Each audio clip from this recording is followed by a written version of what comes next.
GP Mania, back with us Angie Ang dan juga Taufik Hidayat dalam Trans7 Motorsport Channel. Sign in. Nah, untuk pembuka podcast kita kali ini Taufik, ini selain kami berdua sini bertemu dalam keadaan sehat walafiat, kita juga punya berita bahagia nih, ya kan? Gimana Angie? Gimana baru aja rilis bahwa Trans7 diperpanjang lagi untuk MotoGP untuk tayangannya sampai 2026 sampai ya?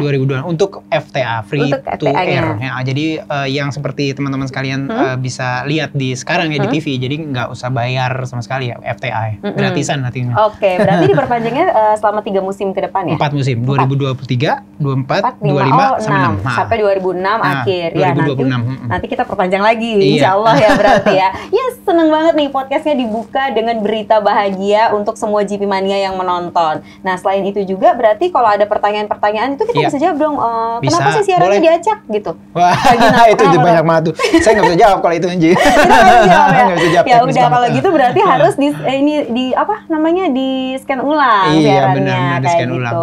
Nah, buat teman-teman GP Mania yang ingin menyaksikan tayangan kualifikasi dan juga live race untuk Trans7 ini adalah berita bahagia sekali. Kalau sekarang kita akan bahas dulu sedikit mengenai apa yang terjadi di Sachsenring Jerman kemarin. Iya, seru sih. Nah, untuk yang podcast kemarin juga udah sempat kita bahas mengenai Jerman, di mana ini adalah lintasan yang sulit gitu ya kan. Kita udah bahas juga mengenai tracknya seperti apa, karakteristiknya. Nah, setelah berlalu, kita sudah mendapatkan juara. Dan ternyata apa yang Taufik prediksikan di minggu lalu itu tuh benar ya? Benar banget. Untuk yang pertama ada Quartararo. Quartararo ya. Lalu didominasi Ducati. Ducati. Waktu itu saya bilang Quartararo, Aleix Espargaro atau mungkin Pecco Bagnaia sih waktu itu. Tapi kenyataannya tidak begitu jauh kok melesetnya. Ada Quartararo, lalu ada Zarco, ada Miller, lalu ada Aleix Espargaro, ya kan? Nah, kenapa Zarco di sini ini bisa meraih posisi yang apik, Taufik? Kalau saya sih lihat artinya secara umum Ducati juga tahun ini ya, terutama 2 tahun terakhir mulai dari 2021 sampai 2022 itu jadi nggak lagi stigmanya tuh nggak hanya motor yang kencang pada saat melaju lurus di straight aja. Jadi boleh dibilang pada saat tikungan dia juga bisa cepat sekarang. Mungkin perkiraannya adalah lebih ke adanya downforce pada saat mereka yang hadir pada saat mereka menikung berkat kehadiran dari downwash duct yang di samping itu, sehingga boleh dibilang menikung mereka juga sekarang cepat. Dan kalau kita lihat dari Sachsenring itu banyak banget juga spot dari cornering speed, dan disinilah menurut saya yang bisa jadi kekuatan dari Johann Zarco juga. Oke, ini apakah mengerucut kepada mesin-mesin V4? Apakah hanya Ducati aja? Iya, kalau saya lihat sih memang Ducati aja terutama Ducati mulai dari 2 tahun terakhir, mulai dari 2021 itu memang pengembangan mereka adalah mereka ingin menghancurkan stigma tersebut. Stigma yang sudah hadir di mana dia tuh cuma bisa kenceng doang, kalau udah kenceng nggak bisa belok segala macam kan kalau stigma dari Ducati, Desmo Sedici ya di tahun-tahun lalu. Tapi mereka mencari cara dengan winglet biasa mereka hanya bisa menghadirkan grip pada saat mereka akselerasi keluar tikungan dan segala macam. Cuman ada satu titik yang mereka belum kuasai, yaitu bagaimana mereka bisa cepat pada saat menikung. Nah, salah satu upaya yang dihadirkan adalah menghadirkan downwash duct kalau menurut saya ya, yang di daerah samping kiri kanan dari fairingnya. Gitu. Oke, berarti ini adalah kemajuan untuk Ducati sendiri ya. Stigma yang ingin mereka patahkan akhirnya terbuktikan di musim 2022 ini. Nah, masih membahas mengenai balapan di Sachsenring Jerman kemarin. Menurut Angie pribadi ya, Taufik ya. Yang seru banget adalah memperebutkan posisi 3 atau 4, siapa yang nomor 3 nih ya. Karena betul. Jaraknya kalau kita ingat lagi dari Quartararo ke Zarco aja tuh sampai 4 apa 5 detik ya. Itu jauh sekali. Nah, untuk Zarco ke siapapun di posisi 3 itu kemarin dari 0, sekian jadi 1, sekian, 2, sekian udah semakin jauh gitu. Jadi kalau GP Mania di rumah juga kemarin sempat menonton pasti pada fokusnya siapa yang nomor 3, siapa yang nomor 3 itu deg-degan banget. Terutama sebelum permasalahan yang dihadapi oleh Maverick Vinales ya, saya berpikir juga Maverick Vinales punya juga kans untuk bisa masuk podium bahkan menurut saya. Nah, apa yang terjadi sama Vinales? Nah, ini dia ya cukup menarik ya, bahwa akhirnya kemarin tuh Vinales tuh tidak berhasil finish ya, artinya karena permasalahan yang boleh dibilang malfunction ya, artinya dia fungsinya dari rear ride height device dia yang membuat suspensi belakang itu bisa secara dipaksakan untuk bisa terkompres, itu boleh dibilang ngelok bahasa kita ya. Artinya dia tuh malfunctionnya itu jadi kalau udah harusnya pada saat dia tuh bisa terkompres dan membuat motor tuh jadi kayak boleh dibilang ya kayak turun ke bawah gitu ya, atau ambles begitu, dia tuh bisa balikin lagi ke atas gitu, dengan sistem hidroliknya di dalam situ. Namun kegagalan sistem hidrolik yang hadir di dalam sistem RHA-nya itu membuat dia tuh nggak bisa balik lagi ke atas. Nah, gitu. Hanya terjadi di motornya Vinyales doang nih. Nah, itu motornya ya. Alex Pertanyaannya Angie juga cukup menarik ya. Seperti kita ketahui ya, Aprilia RSGP atau Aprilia Racing itu mengembangkan dua jenis rear ride height device ya, yang kebetulan di race Sachsenring kemarin itu dipakai dua-duanya. Yang satu itu dipakai satu jenis namanya rear ride height device-nya itu automatic, semi automatic. Automatic ini kita mengartikannya bukan elektronik ya, karena nggak pakai elektronik. Semi otomatis bilangnya, semuanya full mekanis tapi otomatis. Dipakai sama Vinyales? Dipakai sama Vinyales. Sementara yang dipakai oleh Alex Espargaro itu lebih manual. Oke. Dan sistem semi otomatis yang dipakai Maverick Vinyales inilah yang mengalami kegagalan fungsi. Oke, jadinya kalau dari penjelasan Taufik, mungkin ini berkaitan sama yang minggu lalu sempat kita ceritakan, di mana sekarang ini perubahan-perubahan dari motor untuk para pembalap melintas di sirkuit ini sekarang lebih banyak ke teknis yang digitalnya. Sementara kalau dari permasalahan ini kan Alex sendiri tidak mengalami itu karena lebih manual ya, jadi dia bisa mengatasinya. Apakah ini sebuah kekurangan yang dimiliki sistem digitalisasi ini? Sebenarnya ini nggak digital karena gini Angie, sistem rear ride height device ini sangat dilarang dia menggunakan, kalau kita ngomongin digital artinya kan kita elektronik ya. Ini tidak boleh. Jadi sama sekali artinya ini sama sekali fungsinya itu benar-benar mekanis sekali. Mereka hanya bisa menggunakan kabel dari besi gitu ya, kabel baja gitu ya. Kalau misalnya kita lihat dia sedang narik-narik segala macam itu salurannya itu pakai kabel baja. Jadi tidak pakai yang namanya kayak kabel elektronik gitu. Jadi kabel baja ke satu sistem tertentu dan di bawah itu nanti nyambung ke sistem suspensi itu dia menggunakan sistem hidrolis. Nah, saya mau kasih gambaran kenapa hal ini bisa ya. Gini Angie, pernah ngelihat orang naikin dongkrak paling gampang ya, naikin ketinggian mobil yang beratnya 1 ton menggunakan bisa dongkrak, ya kan? Gampang. Artinya dengan mudah dengan sistem hidrolik itu mobil yang bobotnya mungkin 1 ton ya, 1000 kilo itu bisa naik kan? Ya kan, dengan sistem hidrolik. Nah, sistem inilah yang paling gampang saya bisa menjelaskan secara mudah seperti itu. Hadir di dalam motor. Tapi ini jauh lebih rumit lagi pasti ya. Cuman dasarnya itu. Jadi suspensi itu kan nggak mudah untuk ditekan. Jadi kalau misalkan kita pegang ya suspensi belakang atau suspensi depan MotoGP, itu kita mau kompres atau kita mau tarik itu luar biasa keras banget sebenarnya. Gitu kan, luar biasa keras banget. Dan namun dia tuh bisa secara ini dipaksa untuk kompres atau dipaksa untuk mengembang gitu dengan menggunakan ini. Nah, sistem yang dipakai oleh Maverick Viñales itu diakui sama Aprilia Racing Team memang sebuah sistem yang boleh dibilang sih memang mereka baru aja mengembangkan sistem ini. Terus abis itu Aprilia bilang bahwa biasanya sebuah sistem seperti ini tuh menggunakan berjam-jam, atau mereka bilangnya beratus-ratus jam atau beribu-ribu jam untuk percobaan. Sementara untuk kasus yang dipakai di Aprilia RSGP itu mereka hanya sedikit banget. Mungkin hanya puluhan jam setelah mereka mendesain, works bisa jalan langsung dicoba, dan percobaannya pun langsung di race weekend. Jadi mereka tuh pada dasarnya tidak memiliki waktu yang panjang untuk melakukan pengetesan dari sistem ini. Apakah itu sebuah kelemahan jatuhnya karena mereka menerjukan semua ini di race weekend? Kenapa nggak sebelum-sebelumnya? Pasti, iya. Karena mereka baru menemukan. Karena kan walaupun mereka bisa melihat Ducati misalkan yang sudah menggunakan duluan, tapi mereka tidak bisa melihat secara detail sebenarnya apa sehingga mereka mengcopy kan. Sebenarnya nggak bisa.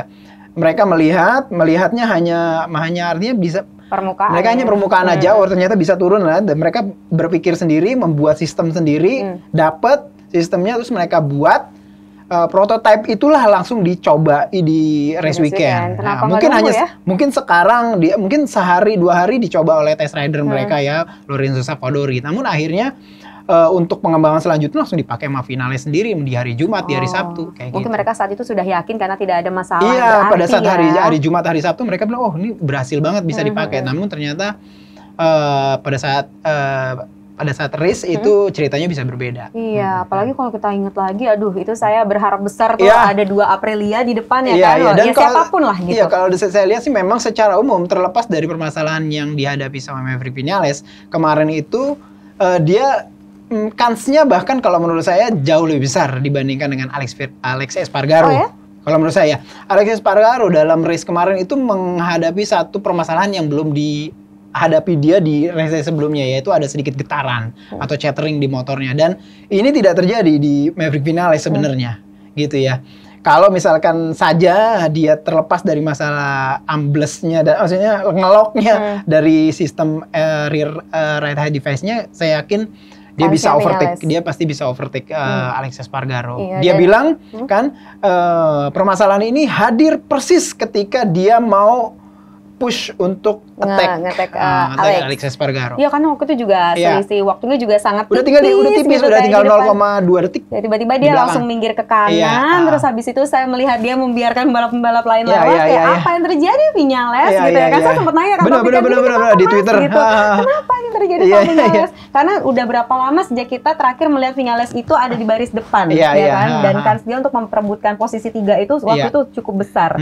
Andai kata waktu itu nggak ada masalah, dan dengan adanya masalah sama motornya Alex Espargaro, siapa yang paling mumpuni untuk ada di posisi 3? Atau mungkin ada tim order untuk itu? Saya nggak lihat ada tim order ya kalau sekarang sih. Mungkin antara untuk Alex Espargaro ini masih panjang banget, masih ada sekitar 10 balapan ke depan. Saya melihatnya ini sebenarnya menjadi momentum penting ya, walaupun momentum penting khususnya untuk Maverick Vinales untuk mengembalikan lagi mentalitas dia. Walaupun sebenarnya terlepas dari kejadian ini, walaupun ini kejadian akhirnya, saya ngelihatnya sih di akhir balapan mentalitas itu tetap terjaga. Dan Maverick Vinales setelah melihat bahwa ada satu titik cerah progres dia mengenal motornya dan segala macam.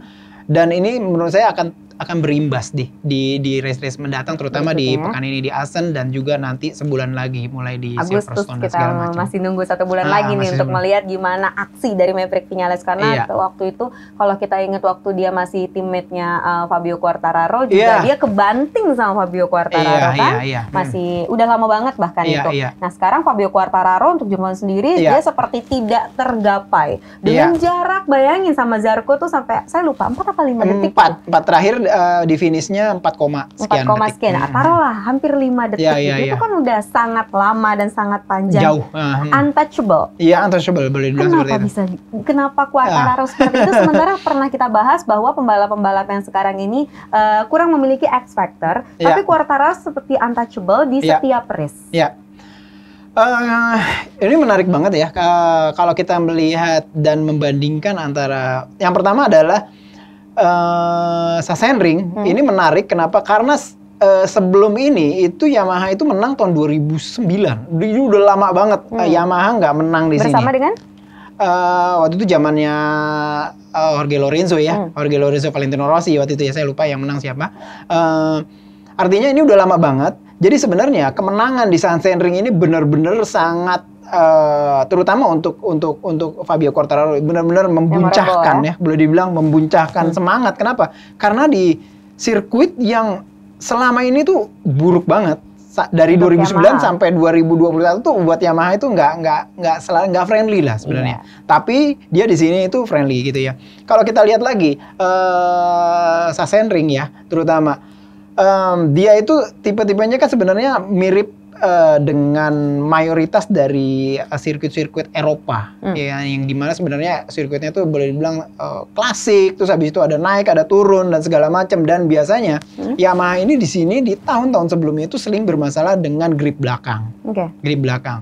Cuman entah bagaimana ya, saya ngelihatnya Fabio Quartararo dia berhasil mengeksplorasi gaya berkendara yang khusus dia, dan mungkin walaupun pembalap Yamaha lain bisa melihat telemetrinya dan melihat bagaimana caranya untuk bisa menaklukkan sirkuit-sirkuit seperti Sachsenring, tidak bisa mereka melakukannya karena memang ini benar-benar karakternya Fabio sendiri gitu ya. Selain dari dia bisa menjaga grip belakang, dia juga bisa sekarang menghadirkan front end grip, terutama di grip depan, dan ini tuh benar-benar bagus untuk melakukan tikungan masuk ke dalam sebuah tikungan, entry corner artinya bilangnya seperti itu. Nah, ini yang nggak ada di pembalap-pembalap Yamaha lain yang menggunakan M1 2022 seperti Dovizioso dan juga Morbidelli. Ada bedanya ya, dan itu ada bedanya. Dimiliki Quartararo. Nah, itu yang dimiliki sama Quartararo. Apakah mungkin ada di pembalap-pembalap baru nantinya seperti yang udah kita ketahui GP Mania ya, yang udah nyobain Yamaha M1 itu kemarin ada Toprak didampingi sama Cal Crutchlow, ya kan? Nah, katanya ini menjadi titik cerahnya dia untuk masa depan di MotoGP, dan katanya dari 40 lap ya kalau nggak salah.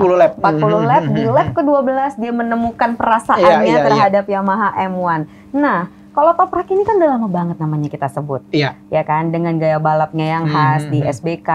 Apakah dia memiliki karakteristik yang sama dengan Fabio? Kayaknya kalau kita ingat Fabio waktu di awal-awal dulu sama kayak Toprak ya, Topik ya? Iya, menurut saya sih Toprak sih memang punya kans di sini ya. Namun sulit untuk bisa menganalisis. Kenapa? Karena memang dari Yamaha sendiri tidak banyak data yang dikeluarkan dari hasil tesnya Toprak di Yamaha M1. Kenapa? Karena kita logis juga karena ini adalah tes private yang sepertinya mereka sedang ngetes motor 2023 harusnya biasanya sih. Jadi tidak ada, boleh dibilang nggak banyak, bahkan gambar Cal Crutchlow yang sedang naik di atas motor pun nggak ada sama sekali. Karena itu sebenarnya itu yang saya mau lihat sih sebenarnya. Cal Crutchlow naik apaan nih gitu kan? Karena itu akan memperlihatkan seperti apa motor 2023 nanti.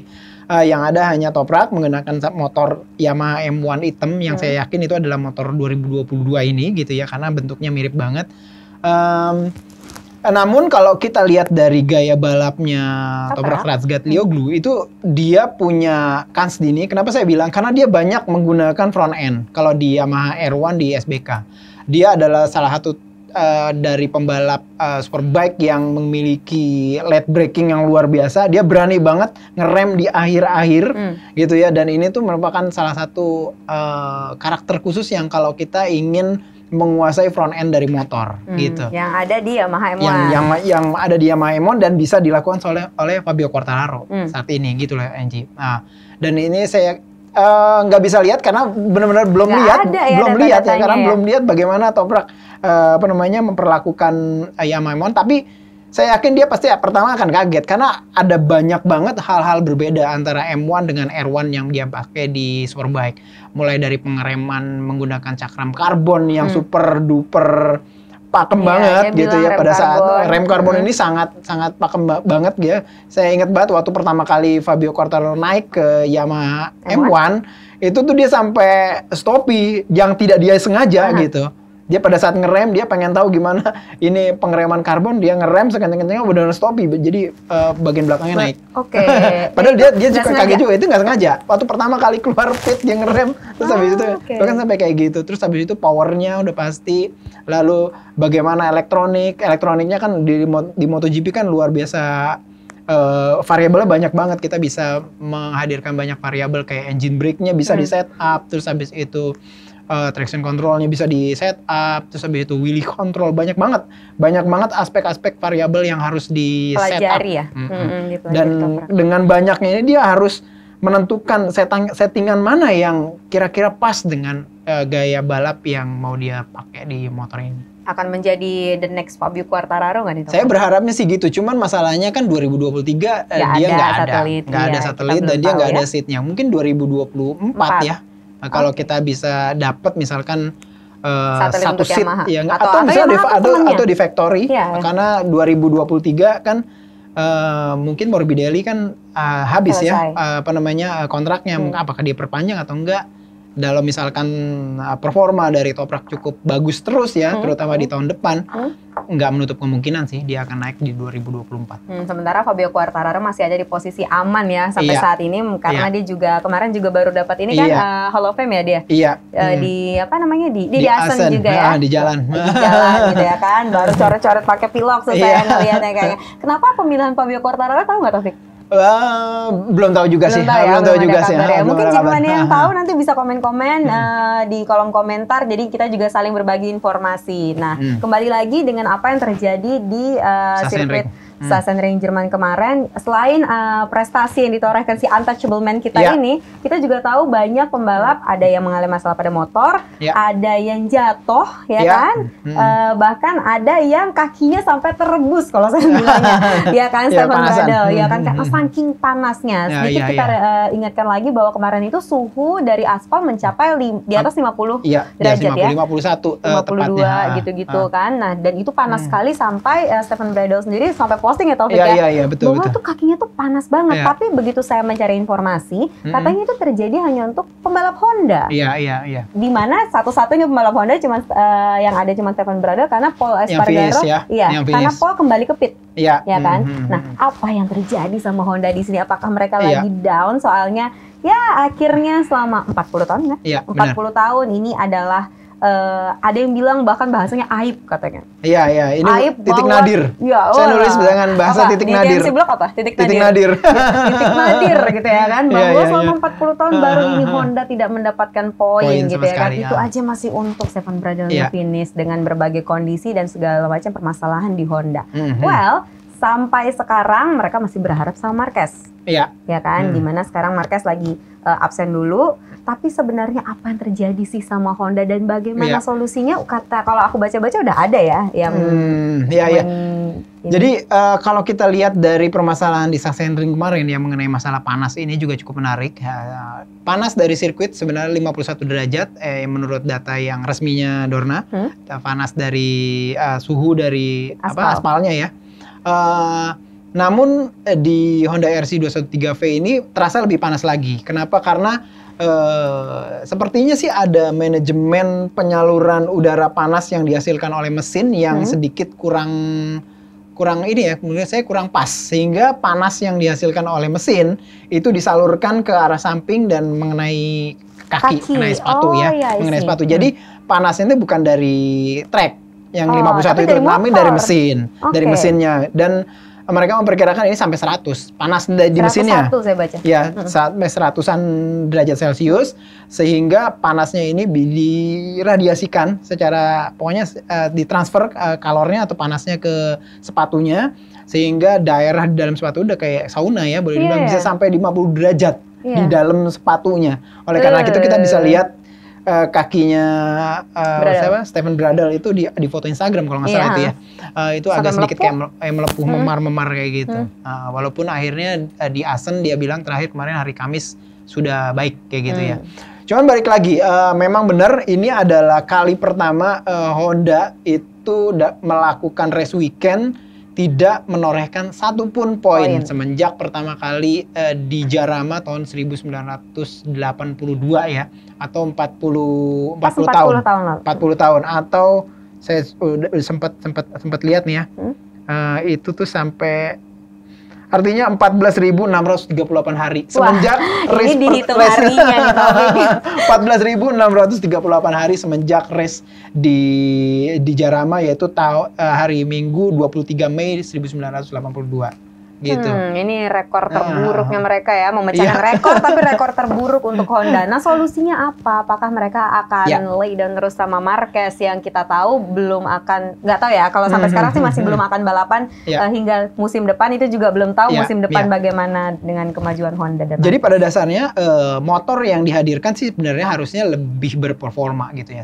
Ini agak sedikit membingungkan. Kenapa? Karena pada saat tes pramusim di Sepang dan juga di Mandalika waktu itu, motor ini kelihatan bahwa jauh lebih friendly, lebih friendly, bisa dipakai oleh siapapun selain hanya Marc Marquez aja gitu ya. Kalau tahun-tahun lalu kan cuma Marc Marquez aja kan, sekarang nggak hanya Marc Marquez, semua sepertinya bisa mengeksplorasi motor ini gitu ya. Terutama juga motor ini lebih menghadirkan grip ban belakang yang memang juga diminta sebenarnya oleh Marc Marquez di tahun-tahun sebelumnya.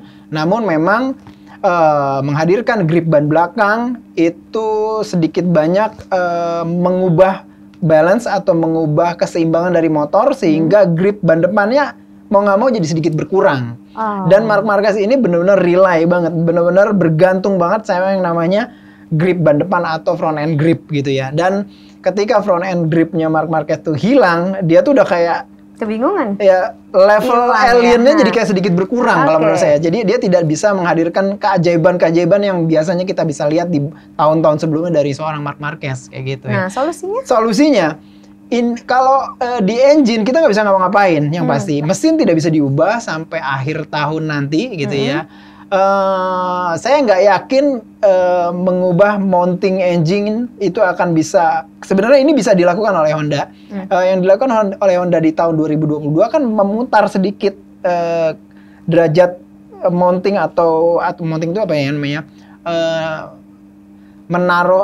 Meletakkan mesin di frame gitu ya. Itu agak sedikit diputar ke belakang sehingga beratnya agak sedikit berat. Karena mesin itu kan berat gitu ya. Kalau misalkan mesin itu diputar sedikit ke arah belakang, maka bagian belakang akan memperoleh bobot sehingga bannya sedikit menapak gitu kan. Itu teorinya seperti itu. Harusnya sih secara logika mereka bisa membuat mounting engine yang sedikit dikedepanin gitu kan. Biar balance. Kenapa? Karena frame bukan merupakan sesuatu yang dilarang untuk diubah sepanjang tahun dan ini artinya memungkinkan. Artinya memungkinkan. Frame, suspensi itu boleh diotak-atik artinya, kecuali engine atau mesin. Mesin itu nggak boleh diotak-atik. Namun setelah 10 race saya ngelihat Honda tidak melakukan hal ini, saya berpikiran bahwa ini tuh satu paket. Jadi kalau misalkan jadi nggak bisa sembarangan itu mesin diputar ke sini terus kita putar lagi balik, itu nggak bisa. Jadi ada hal-hal lain yang tidak memperbolehkan Honda, yaitu tidak membuat Honda memiliki variabel seperti itu. Dikedepanin sedikit atau berapa derajat aja, 1-2 derajat ke depan sedikit, nggak bisa kayaknya. Ini baru analisa saya. Saya khawatir tidak bisa Honda semudah itu seperti membalikan telapak tangan, kalau misalkan udah dibelakangin kita kedepanin dikit deh gitu ya kan. Kalau otak kita kan namanya gitu ya, gampang kan ya. Karena udah dikebelakangin kedepanin aja deh biar dia dapat lagi ke depan. Ternyata tidak dikerjakan sama Honda dan saya pikir ini tuh sesuatu yang tidak boleh dilakukan gitu ya. Jadi ini batas-batasnya atau limitnya tuh di sini.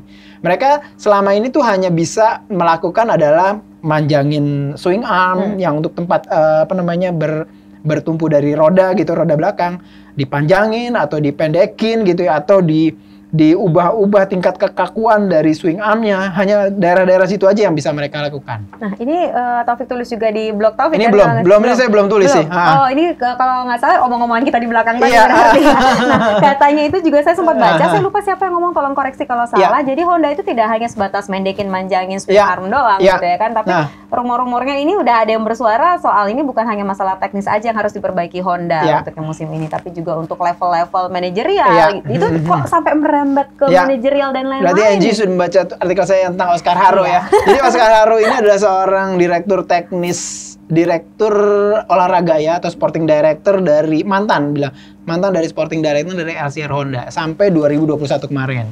Dia mungkin ya secara umum kan LCR Honda kan selalu berhubungan dengan Honda kan gitu kan, dengan Honda atau HRC, sehingga dia mungkin sedikit kayak yang kesian banget nih ya gitu Honda gitu kan sampai kayak gini, terus dia memberikan masukan sepanjang yang dia lihat gitu ya, dan dia memang fokus melihatnya ke sistem sistem manajerial di situ yang hadir.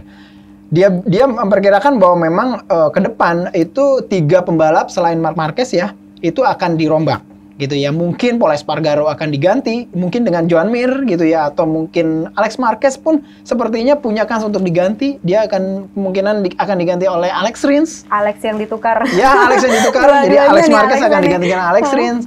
Dan mungkin juga Takaaki Nakagami sedang dilihat bahwa kayaknya nih orang udah mulai habis gitu kan. Pembalap Jepang ini udah mulai habis, dan LCR Idemitsu sepertinya sudah siap-siap mencari pembalap Asia mana lagi nih yang kira-kira bisa melapisi. Ayo Ogura. Sepertinya gitu. Kalau kita lihat dari ini mungkin Ayo Ogura ada kans untuk dinaikkan ke MotoGP tahun depan oleh Honda. Kembali lagi tadi bahwa manajerial ya. Manajerial. Nah, jadi Oscar Haro ini melihat ada satu yang masih dilakukan secara old school oleh Honda, dan ini tuh sedikit mengurangi kegesitan mereka dalam mengupgrade sesuatu di motor, yaitu adalah tempat pusat dari risetnya HRC yang berada di Asaka di Jepang, gitu ya.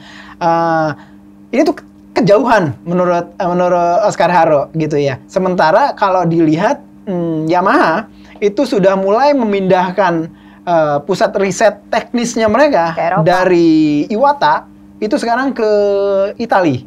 Ke Itali. Jadi Itali sebenarnya udah lama di Itali, cuman biasanya Itali itu hanya buat ngetes segala macam. Tapi sekarang udah kayak dibuat satu workshop kecil gitu ya, khusus untuk ngerjain hal-hal atau part-part teknis di situ. Jadi kayak mau bikin swing arm bisa, segala macam bisa di situ. Jadi kalau ada kebutuhan dari pembalap, aduh nih swing armnya kurang kaku atau apa, jadi nggak perlu harus telepon ke Jepang. Terus habis dari Jepang itu pun kalau komunikasinya bener ya, artinya kan kalau komunikasinya salah ntar salah bikinnya, dan proses pengirimannya itu atau proses dari logistiknya juga akan boleh bilang lama dan memakan biaya. Makan biaya dan memakan waktu, hitungannya kayak gitu. Dan Oscar Haro bilang mungkin udah saatnya HRC untuk bisa memindahkan pusat riset teknis mereka mengenai masa part segala macam juga ke Eropa. Ini karena seperti yang kita bahas kemarin juga mengenai logistik yang dari pabrikan Jepang benar.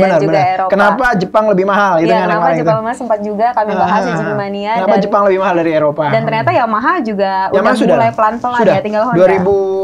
2000 waktu itu saya dengarnya awal pertama kali secara resmi Yamaha meng-announce hal ini tuh 2018, dan 100% mereka melakukan di awal musim 2019. Berarti jadi udah cukup, udah masuk ke 3 tahun. Artinya udah cukup settle, dan kita bisa lihat sekarang bagaimana Yamaha begitu cepet banget sih kalau menurut saya. Tahun lalu kalau kita lihat Yamaha itu merupakan salah satu pabrikan yang tahun 2021 tuh dia tuh banyak gangguannya. Gangguan non-teknisnya ada aja. Pembalap gitu ya kan. Terutama kayak misalkan Maverick Vinales yang gonta-ganti pelatih atau gonta-ganti crew chief, itu juga secara umum kan ngabisin energi. Setelah itu proses bagaimana Maverick Vinales hengkang, terus habis itu bagaimana harus cari penggantinya. Namun ya kalau kita lihat Fabio Quartararo hampir tidak tersentuh permasalahan tersebut. Ya kan? Kalau saya melihat juga ini adalah andil dari begitu dekatnya pusat riset dari teknis dari pabrikan Yamaha yang sudah dipindahkan ke Eropa tersebut, sehingga hal-hal yang nggak ada hubungannya sama Fabio Quartararo bisa dipisahkan, dan tetap Fabio Quartararo bisa jalan sendiri walaupun di tengah huru-hara. Waktu boleh dibilang 2021 buat Yamaha adalah huru-hara. Iya, banyak juga cekcok sana sini sampai akhirnya Fabio Quartararo, ingat nggak Taufik yang sempat bilang kalau masalah pembalap lain saya nggak mau tahu. Seorang Fabio Quartararo yang biasanya main aman ya, kalau ngomong dia bela. Sampai mungkin kena pelik juga permasalahan Yamaha waktu itu. Pening juga sih. Iya kan, jadinya dia memilih untuk saya akan fokus sendiri. Nah, sementara kembali lagi untuk yang Honda ini, berarti jawabannya adalah kenapa harus sampai di level manajerial dengan berbagai pertimbangan dari pusat riset salah satunya gitu ya. Oscar Haro bilang walaupun dia pikir kalau misalkan walaupun Pol Espargaro diganti sama Mir, terus habis itu Alex Marquez diganti sama Alex yang satu lagi, Alex Rins, atau mungkin Aigura naik menggantikan Nakagami, hal ini tidak akan menjadi solusi buat 2023 kalau hal ini tidak segera diubah sama HRC. Jadi bukan hanya teknis ya, masalahnya complicated. Apakah mungkin ini juga yang menjadi alasan bahwa rumornya katanya berarti untuk yang Asen si Marc Marquez datang Iya, ya Mark kan? Marquez betul Nah, datang. kenapa dia datang? Katanya kan untuk pengembangan motornya. Iya. Apakah sebegitu dibutuhkannya tanggapannya Mark Marquez di sini karena kaitannya sama Jerman kemarin? Iya. Atau memang ini adalah sebuah hal yang tidak direncanakan? Atau memang hanya visit biasa aja? Kalau saya lihat pertama yang pasti dia nggak akan balapan. Kenapa? Karena keputusan untuk melihat progres dari operasinya Mark Marquez itu sebulan setelah terakhir ya, pekan lalu ya, artinya masih 3 minggu lagi ke depan baru kita bisa lihat progresnya Mark Marquez lagi. Yang pasti itu hanya visit aja gitu ya. Namun memang secara umum kalau saya berpikir ada mungkin ada 2 benefit yang bisa diambil sama HRC dari datangnya Marquez. Yang pertama adalah keuntungan dari peningkatan tadi ya, peningkatan dari development, karena secara umum memang sampai race ke-8 boleh dibilang yang ngerti motor ini cuma Mark Marquez. Dia yang walaupun dengan keterbatasan fisiknya masih bermasalah di tangan kanannya, dia masih tetap bisa top 10, finish top 10, dia bisa ngerecokin depan juga kadang-kadang beberapa kali. Sementara di pembalap-pembalap lainnya tidak bisa melakukan hal ini. Walaupun seperti yang kita udah bahas tadi ya, motor 2022 ini awalnya kita perkirakan lebih friendly kepada pembalap-pembalap selain Mark Marquez. Ternyata pada kenyataannya masih belum bisa juga ditaklukkan ya topiknya. Yang kedua sih memang lebih ke ini sih, moral. Ya, mungkin mendatangkan Mark Marquez di Assen itu diharapkan akan meningkatkan moral dari tim dan juga pabrikan ya secara umum ya. Di LCR sendiri dia punya adik ya kan, ada Alex Marquez, mungkin juga secara umum Alex Marquez dan juga LCR juga cukup terbantu secara moral dengan kehadiran dari Mark Marquez. Dia akan bisa mungkin bisa kasih clue sana sini mengenai bagaimana caranya bisa adaptif dengan motor yang baru ini. Oke, berarti sejauh apa nanti Mark Marquez ini akan berperan untuk memberikan pengembangan pada motor-motor yang akan dikendarai sama rider lain? Saya pikir sih sebatas dari advice, terbatas dari pemasukan-masukan ke setiap pembalap yang sifatnya mungkin lebih ke lebih ke pribadi. Dia bisa ngomong, lihat bagaimana sih. Mungkin Stefan Bradl bawa, terus habis itu bisa diskusi, atau juga Pol Espargaro. Mungkin ya walaupun memang secara umum Pol Espargaro dengan Mark Marquez itu punya gaya balap yang benar-benar berbeda banget 180 derajat, di mana Mark Marquez lebih ke front end, sementara Pol Espargaro ke rear end atau ke ban belakang. Namun saya yakin beberapa tipsnya Mark Marquez sih memang secara umum bisa berguna. Kalau kita dengar dari beberapa kali interview ya, bahkan Pol Espargaro bilang bahwa Mark Marquez itu memang benar-benar penting untuk hadir, minimal untuk diketahui kayak apa sih pendapat dia tentang motor tersebut. Kalau kita ingat 2021 juga di free practice kedua ya kalau nggak salah, Mark Marquez tuh sempat yang jatuh yang high side juga, ya kan? Itu 2021 sampai akhirnya dia di kualifikasi juga tidak terlalu bagus dan juga start dari saya lupa 9 kalau nggak salah ya. Benar. Dengan pengalaman dia seperti itu, walaupun 2021 dia menang, ya kan? Itu gimana ceritanya juga kayaknya cuma dia yang mengerti gitu ya. Untuk yang Assen, di Assen dia nggak menang ya? Dia nggak menang. Kalau untuk yang di Sachsenring dia menang, tapi untuk di Assen kan juga dia tidak terlalu bagus yang untuk yang kemarin. Nah, apa pelajaran bisa kita ambil dari Mark Marquez di tahun lalu ini, Taufik? Karena kan waktu itu dia sempat bilang kalau harusnya Honda itu memberikan lebih rasa aman dari motornya untuk para pembalap. Iya benar. Tapi agak sedikit susah kalau kita membandingkan dengan antara 2021 dengan 2022. Kenapa? Karena motornya ini benar-benar makhluk yang berbeda gitu kan, karena memang pendekatan dari development motornya berbeda banget.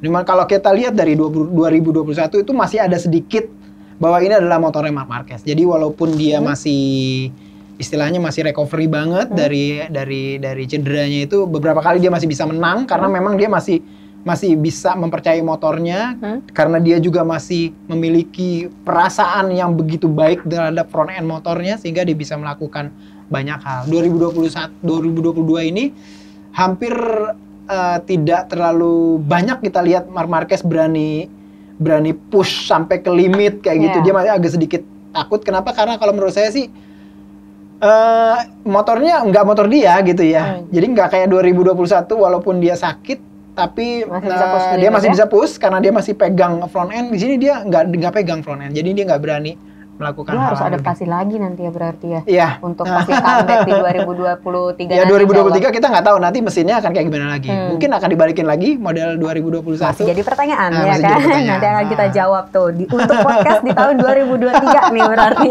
Simpan dulu ya Jimmy Mania. Nah, untuk secara keseluruhan untuk 2022 kalau menurut aku pribadi ya Taufik ya. Ada pembalap-pembalap yang digaungkan namanya besar-besaran seperti Alex Espargaro gitu ya kan, dan juga ada pembalap yang awalnya digaungkan tapi semakin lama makin melempem seperti Pecco Bagnaia. Iya, Pecco. Di awal inget nggak kita kalau siaran juga kita bilang Pecco nih. Akhir-akhir ini crash mulu ya kan. Itu apakah hanya mengenai permasalahan teknis atau apa? Apalagi saya kalau ngeliat fotonya yang jadi yang diposting sama MotoGP jalan sendiri di pedok itu kayak sedih banget. Terakhir juga dia menunjukkan muka yang penuh amarah yang tertahan gitu ya kan. Apa yang terjadi sama Ducati di sini? Ya, jadi memang kalau kita ngomongin Pecco ya, memang ini merupakan salah satu pembalap yang di 2022 awal ya kita sudah gadang-gadangkan artinya akan jadi pesaing seriusnya dari Fabio Quartararo. Namun ternyata memang beberapa kali, terutama 4 kali dia berturut-turut ya kalau nggak salah ya, 4 kali tidak DNF. Saya ngelihatnya macem-macem dari jenis crashnya dia. Artinya saya ngelihatnya ada banyak masih sebenarnya pekerjaan rumah yang harus ditingkatkan oleh Pecco. Yang pertama adalah lebih ke teknis ya dan juga mentalitas ya. Kalau teknis sudah kita bahas tuh, dia aja membuka 2022 dengan kemarahan juga karena masalah mesin yang tidak diberikan oleh pabrikan ya. Itu agak sedikit telat jadi pengembangan motor dan juga adaptasi dia dengan mesin agak sedikit telat karena itu. Terus habis itu juga terlalu banyaknya Ducati meminta dia untuk mengetes part-part, dia juga agak sedikit bukan test rider nih. Itu juga sedikit mengambil beberapa waktunya untuk pengembangan motor. Terus habis itu keberuntungan juga ya. Kenapa? Karena pada saat dia bagus ada pembalap lain yang menjatuhkan dia kayak Takaki Nakagami di race sebelumnya gitu kan. Terus ada juga tentang masalah mentalitas ketika dia di overtake sama Enea Bastianini, terus dia agak sedikit panas kalau menurut saya, sehingga dia sedikit melupakan breaking point-nya atau misalnya gaya dia berbelok ketika setelah di overtake sama Bastianini sehingga dia masuk ke gravel jatuh gitu kan. Terus sampai yang macam-macam sampai yang terakhir satu crash yang sebabnya dia sendiri nggak tahu. Yang di Sachsenring gimana dia kehilangan dari rear end, dari ban belakangnya itu kehilangan grip, terus habis itu ya lepas gitu, terus habis itu nggak tahu sampai sekarang ya. Sampai sekarang dia masih bingung kenapa, karena dia pada saat dia melihat dari telemetrinya dia bilang saya tidak push throttle, artinya dia tidak ngegas terlalu, masih gentle, artinya masih lembut dia ngegasnya, sehingga biasanya kan kalau ban belakang slip sehingga dia slide kayak gitu, itu biasanya karena orang pada saat motor masih miring dia ngegas terlalu kencang. Itu biasanya slide ban belakangnya. Ya artinya dia spin dulu terus habis itu slide lama-lama. Dan kalau dilihat dari telemetri dan yang diceritakan oleh Bagnaia itu dia tidak melakukan hal tersebut. Jadi kenapa apakah karena ban? Apakah karena memang juga faktor dari tracknya yang lagi panas waktu itu? Karena aslinya dia belum pernah merasakan permukaan track 51 sebelumnya. Jadi mungkin artinya gini, settingannya dia tidak yang di Mandalika. Beda. Mandalika. Sama antara Mandalika dengan di Jerman panasnya. Cuman kan perbedaannya ada di humidity, ada di kelembaban. Kalau di Indonesia atau di Asia itu banyak kan kelembabannya tinggi banget. Sementara kalau kita ke Eropa itu kelembabannya rendah, Jadi ini yang nggak bisa inilah ya satu titik yang nggak bisa disamakan antara race panas di Asia dengan race panas di Eropa, itu di kelembaban terutama. Dan ini sampai sekarang masih jadi pertanyaan dan juga analisa dari Ducati sendiri sih untuk melihat bagaimana sebenarnya. Jauh 91 poin.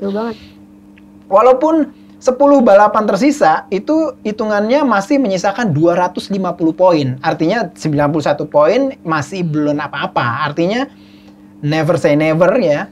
Jangan bilang ini over sampai game over gitu kan. Benar, jadi masih panjang. Namun sulit. Kenapa? Karena kompetitor yang dihadapi adalah orang yang selama 10 balapan terakhir tuh boleh dibilang sedikit banget melakukan kesalahan, yaitu Fabio Quartararo. Selain kenceng, performanya bagus, jarang melakukan kesalahan. Itu susah untuk melawan orang kayak gitu. Iya, ada 3 faktor yang dimiliki sama Fabio Quartararo nih. Makanya dia sekarang kalau nggak salah klasemen nomor 1 172 ya? Iya. 172. Saya cuma ingat bedanya 91. Itu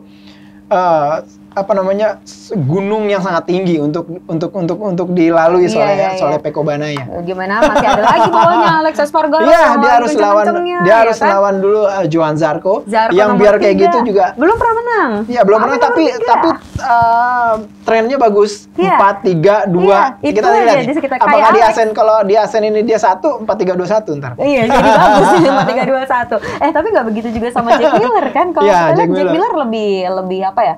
Lebih stabil gitu. Apalagi kalau kita ingat di Jerman dia kena long lap penalty. Iya, long lap penalty benar. Mungkin GP Mania di sini kita ingatkan lagi kenapa dia bisa kena long lap penalty toh. Iya. Long lap penalty yang diberikan hukuman long lap penalty yang diberikan kepada Jack Miller itu adalah karena dia crash pada saat dan di tempat di mana bendera kuning itu hadir di sesi free practice 4 di sesi sebelumnya. Pada saat itu Alex Espargaro itu jatuh, crash, sehingga di tempat tersebut tuh berkibar bendera kuning, dan artinya bendera kuning ini pembalap harus pelan gitu ya, harus pelan, tidak boleh overtake di situ kalau misalkan lagi balapan. Dan Jack Miller jatuh gitu ya. Saya sampai email ke MotoGP Race Director, Mike Webb, beneran, asli, ada jawabannya. Dia menjelaskan, saya pengen tahu kenapa dia dikasih, gitu. Dia kan kesian, dia udah jatuh, dikasih penalti pula. Timba tangga yang orang pasti mikir seperti itu kan, dia udah jatuh, dia malah dikasih penalti. Jadi udah jatuh. Jawabannya apa? Jadi jawaban Mike Webb adalah, seperti tadi, pada saat bendera kuning dikibarkan, itu artinya semua pembalap harus menurunkan kecepatan. Dia tidak boleh overtake, tidak boleh melakukan apapun. Pada saat seorang pembalap jatuh, itu menandakan dia tidak menuruti regulasi. Apa yang tidak dituruti sama seorang Jack Miller? Berarti dia kencang. Berarti dia tancap gas aja nih? Iya, artinya dia kencang. Gitu ya. Satu-satunya faktor karena dia kencang karena dia kencang. Tidak menurunkan ini jatuh, ya? Nggak artinya nggak ada oli terus dia jatuh, enggak kan? Dia pasti dia kencang. Memang sih pada saat itu, Jack Miller bilang bahwa dia tuh chattering.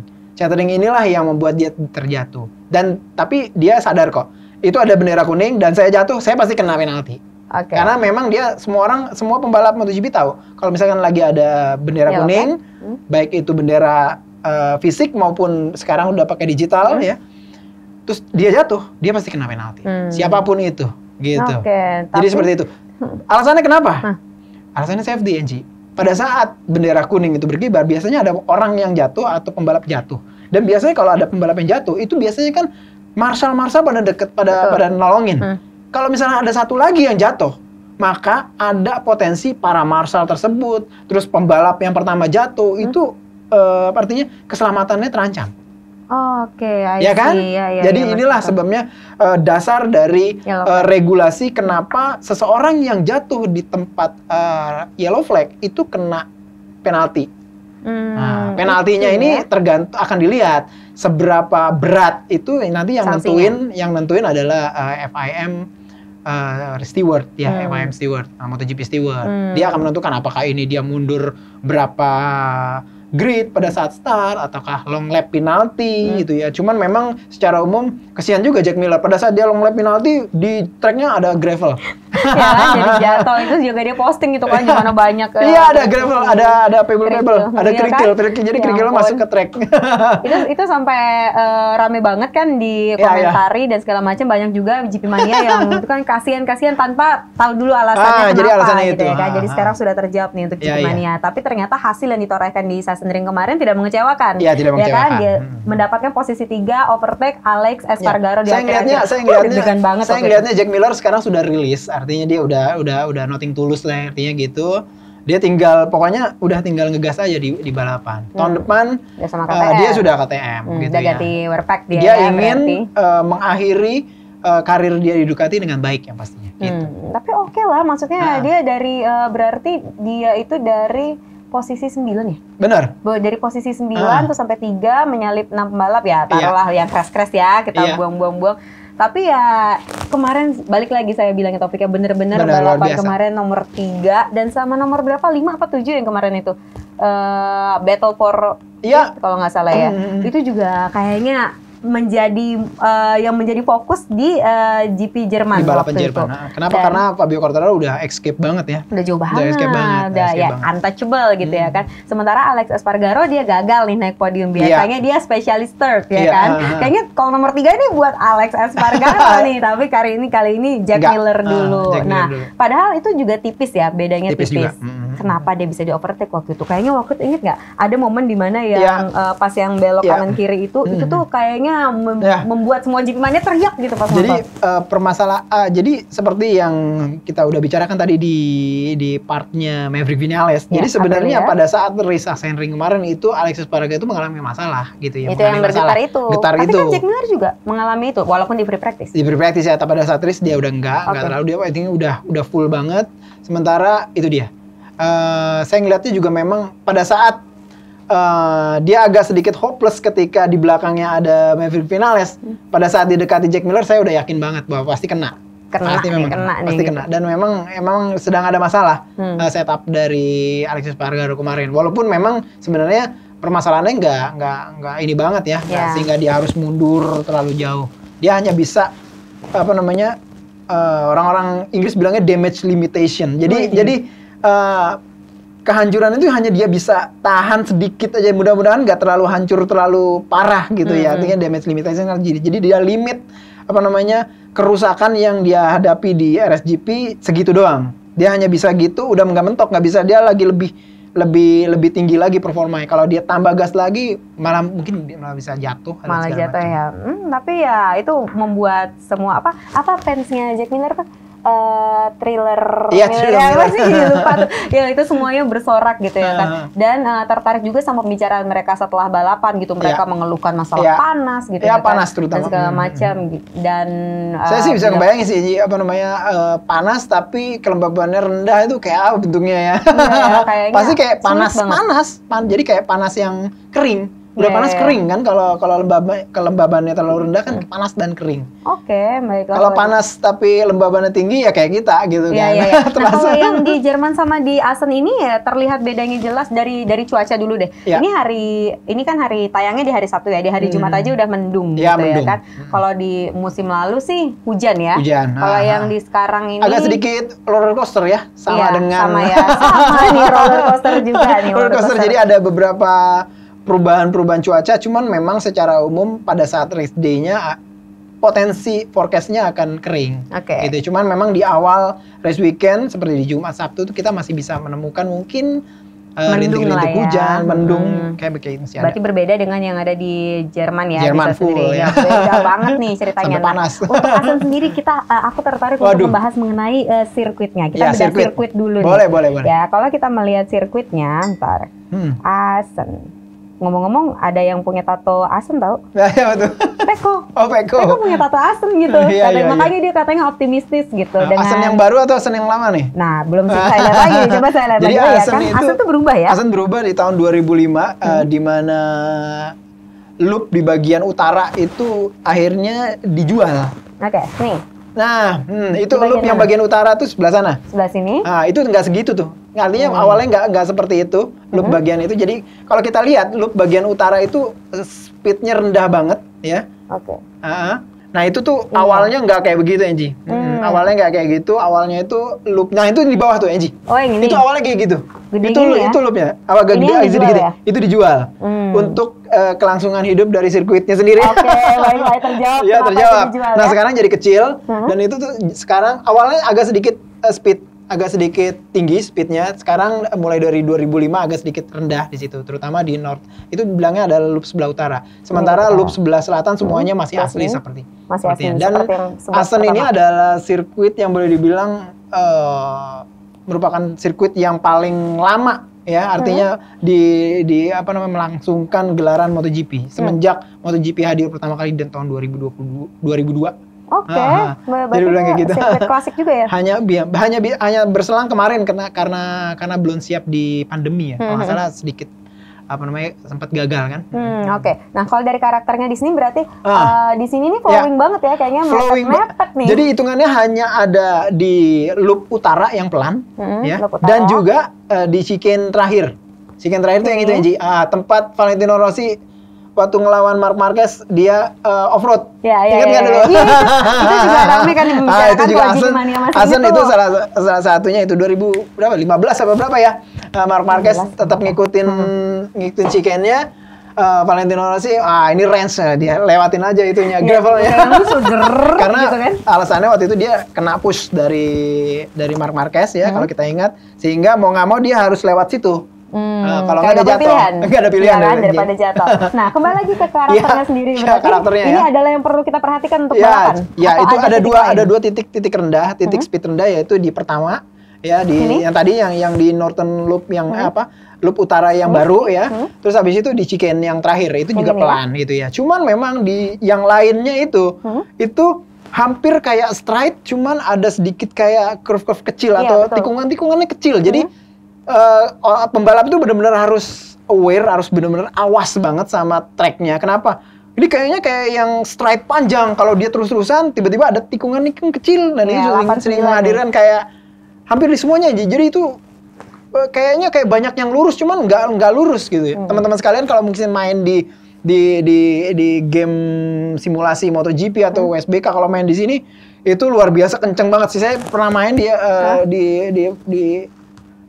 beberapa platform ya, beberapa platform game itu memang kalau main di Asen ini kenceng banget, dan itu ada tikungan-tikungan yang memang kita benar-benar harus kencang. Jadi di tikungan itu benar-benar kencang, kecuali yang dua titik yang tadi. Dua titik yang tadi ya, sama yang di terakhir itu ya. Dan inilah saya lihat sebagai motor yang benar-benar stabil pada saat straight dan juga sedikit nikung-nikung kayak gitu. Itu akan jadi motor yang artinya yang akan menguasai di Asen. Siapakah dia?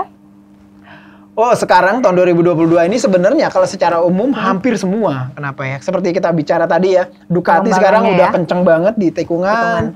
Suzuki tahun lalu kita bisa lihat Joan Mir kan podium 3 gitu ya. Yamaha nggak bisa dibilang lagi. Di Asen ya, si Joan Mir ya. Untuk pertama kalinya meraih podium di Asen gitu ya kan. Terus habis itu yang 1-2 kan waktu itu kan Fabio Quartararo sama Maverick kan. Maverick Vinales kan, setelah permasalahan di sebelumnya tiba-tiba dia podium 2 di sini. Kalau kita lihat dari tahun lalu memang secara umum adalah motor-motor yang bisa melakukan speed corner tinggi, dan itu motor-motor inline four memang. Cuman ya tahun ini motor-motor V4 juga kenceng-kenceng, terutama kayak Aprilia yang berhasil mengembangkan beberapa aerofairing yang bisa bikin downforce pada saat nikung gitu, dan terutama kayak Ducati yang tahun ini nggak hanya downwash duct-nya, tapi spairingnya kalau kita lihat dari Ducati sekarang lebih compact, lebih kecil, sehingga menurut saya di beberapa spot perubahan arah kanan dan kiri ada juga di Asen ini kenceng juga Ducati. Oke, ini sambil kita ngomongnya masuk ini notifikasi katanya Nakagami dan Marquez, Alex Marquez maksudnya, dalam pengamatan. Sementara dari ke Moto2 saya sambil buka ini kayaknya memaksa saya, ini tanda-tanda kita harus membicarakan bola panas nih. Update dulu dong. Kalau kemarin kan udah 8 yang terisi, 14 yang masih kosong ya kan. Dan kebanyakan Honda agak susah. Dengan adanya notifikasi ini memaksa saya untuk kembali bertanya nih, kok bisa nih handphone saya tahu kita lagi ngobrol ini ya. Jadinya kalau seandainya Nakagami, belum baca sih beritanya, Nakagami dan Alex Marquez dalam pengamatan, kan udah kita bahas tadi ya, ada kabar-kabar mau diganti. Iya, memang secara dari umum mau ke Moto2. Terutama Alex Marquez ya. Alex Marquez sih memang kemarin hari Kamis kemarin, Lucio Cecchinello yaitu ya bos dari LCR Honda itu memang melihat Alex Marquez itu agak sedikit bermasalah ya dengan adaptifnya dia dengan RC213V yang baru, dan bahkan Lucio sempat sedikit membicarakan masalah, dia ngasih clue, dia nggak bilang bahwa Alex Rins akan menggantikan dari Alex Marquez ya. Dia bilang bahwa ya memang LCR Honda sedang dalam pembicaraan dengan manajernya dari Alex Rins. Dan ya kalau udah ngomong kayak gini ya mungkin dalam waktu dekat ya. Kalau saya lihatnya nggak waktu dekat karena Lucio Cecchinolli bilang dia berharapnya setelah summer break nih udah selesai nih masalah line up pembalap 2023 gitu. Dan ya artinya ya kita tinggal tunggu aja ya. Sebulan inilah mungkin kita akan bisa mengetahui kira-kira fixnya dua pembalap di LCR Honda tahun 2023 itu siapa aja. Nah selain itu juga manajernya Miguel Oliveira juga udah ngomong juga nih. Bapaknya. Bapaknya sendiri ya. Kalau bahasanya Miguel mengirim sang ayah. Miguel mengirim sang ayah untuk berkoordinasi katanya gitu. Kemana kah Miguel? Setelah agak sedikit bermasalah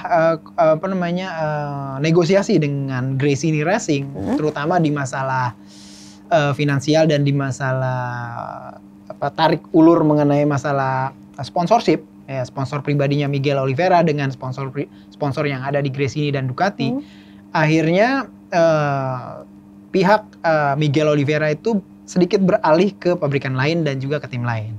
Dan tim yang dia targetkan ditargetkan itu adalah RNF yang tahun depan akan bergabung dengan Aprilia. Oke. Gitu. Udah mulai terlihat nih. Dan ini sih sepertinya sih sudah cukup fix ya, walaupun kita tetap harus nunggu finalisasinya kayak apa. Iya nih, si Darin juga katanya ke Moto2, ya kan? Iya. Ada yang cabut si Remy Gardner katanya ke SBK ini ke Moto2. Karena memang timnya udah nggak ada kan. Iya kan? Jadi mau gimana dengan nasib mereka kalau masih mau balapan ya memang di summer break inilah kesempatan mereka. Berarti update dari 1 minggu setelah podcast kita kemarin belum ada lagi penambahan dari 8 yang pasti ya? Belum ada, masih kabar-kabarnya aja. Iya, baru moving balapan. Jadi pada dasarnya silly season memperbolehkan semua pembalap untuk berbicara dengan siapa aja pihak yang memiliki potensi untuk bersama dia di tahun depan atau di musim-musim mendatang. Oke, baiklah, masih berlangsung nih silly season. Nanti akan kita update lagi untuk seminggu lagi. Boleh. Ya kan? Apakah dari 8 udah ada penambahan, udah ada yang tanda tangan kontrak nih.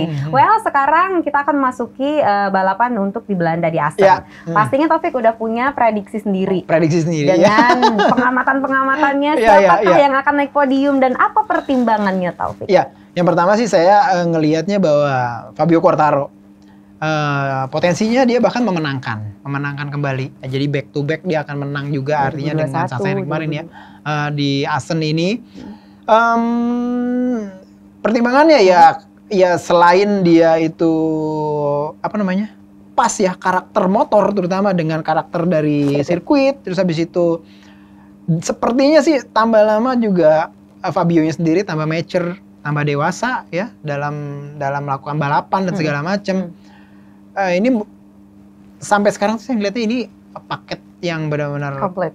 Iya, komplit banget sih Fabio Quartararo sih ya ke depan. Saya belum lihat lagi pembalap-pembalap yang sekonsisten ini ya. Walaupun memang kalau boleh dibilang Alex Espargaro sudah siap mendekati gitu ya. Terus habis itu ada Johan Zarco yang mungkin saya juga ngelihatnya bahwa dia akan ngelihat mudah-mudahan trennya bagus. Kalau misalkan trennya bagus ya harusnya di Assen ini bisa dijuara bahkan. Malah Zarco. Karena hitungannya jadi kayak 4-3-2-1. Kalau kita ngeliat dari tren. Tadi kita bahas. Iya, 4-3-2-1. Kalau misalkan tren ini berjalan buat si Johan Zarco ya kita lihat. Dengan kata lain, Taufik bilang bahwa yang naik ke podium 1-2-3-nya adalah 3 orang di klasemen. Iya kan? Ada Alex, ada Zarco, ada Fabio Quartararo. Oke, kenapa 3 nama ini? Kenapa tidak Ducati lainnya? Karena semesta mendukung aja. Jawabannya politis banget. Ya udah kalau gitu terima kasih banyak ya Taufik untuk bincang-bincangnya di podcast Trans7 Motorsport Channel. Untuk GP Mania, terima kasih udah menonton dan kalau seandainya punya rekomendasi kira-kira nanti kami akan bahas apa atau apa yang pengen dibahas karena di minggu depan kan tidak ada balapan ya. Tidak ada balapan, ingin membahas lebih detail mengenai apa boleh tuliskan saran kalian di kolom komentar. Kami akan dengan senang hati membaca dan mendiskusikannya dengan tim dari podcast ini. Kalau gitu terima kasih, jangan lupa saksikan kualifikasi dan juga live race-nya di Trans7.